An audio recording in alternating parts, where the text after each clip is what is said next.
88e minute, le stade retient son souffle, le match est figé, la tension palpable. Hamza Egamen reçoit le ballon. Devant lui, une passe simple, la passe que tout le monde voit. Le banc, le public, même les caméras semblent la suggérer, mais pas lui, non. Hamza s'enferme, provoque, avance dans un couloir impossible. Puis, sans prévenir, la frappe, le but, la délivrance. Et pourtant, la première réaction de son entraîneur Bruno Genesio, c'est « Sur le moment, je suis presque en colère contre lui ». Un but qui fait exploser un stade, mais qui crée de la colère chez l'entraîneur. Un paradoxe, fascinant. Et c'est là que commence l'histoire d'Hamza Egamen.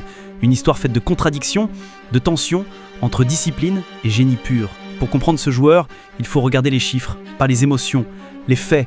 9 buts, 17 apparitions et surtout 724 minutes de jeu. Un but toutes les 80 minutes. Des statistiques qui défient la logique.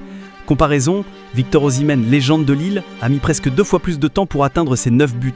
Hamza, lui, casse les modèles, dérègle les algorithmes, comme si cette efficacité était programmée dans son ADN. Mais les chiffres ne montrent qu'une chose, la fin de l'action. Il n'explique pas les choix incompréhensibles, les passes refusées, les dribbles insensés. Et c'est là que tout devient complexe. Revenons au fameux but face au Havre. Hamza progresse, un 2 évident à jouer. Mbappé est seul, le jeu écrit.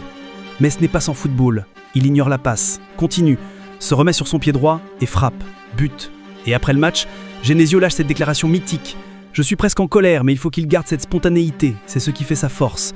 C'est ça la réalité, un entraîneur déchiré entre la raison et la magie, entre la tactique et le chaos. Comment demander à un joueur, sois imprévisible, mais uniquement quand je te le dis?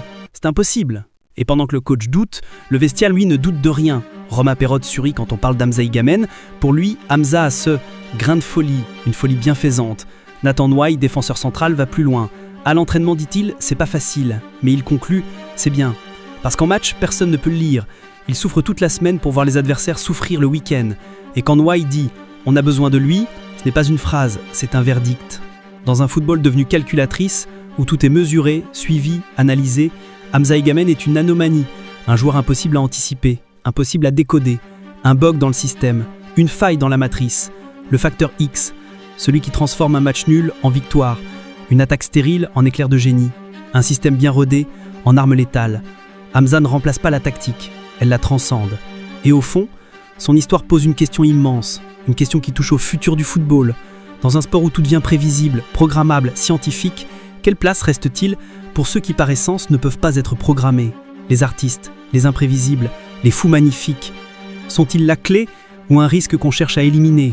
Le football du futur sera-t-il une science ou restera-t-il un art?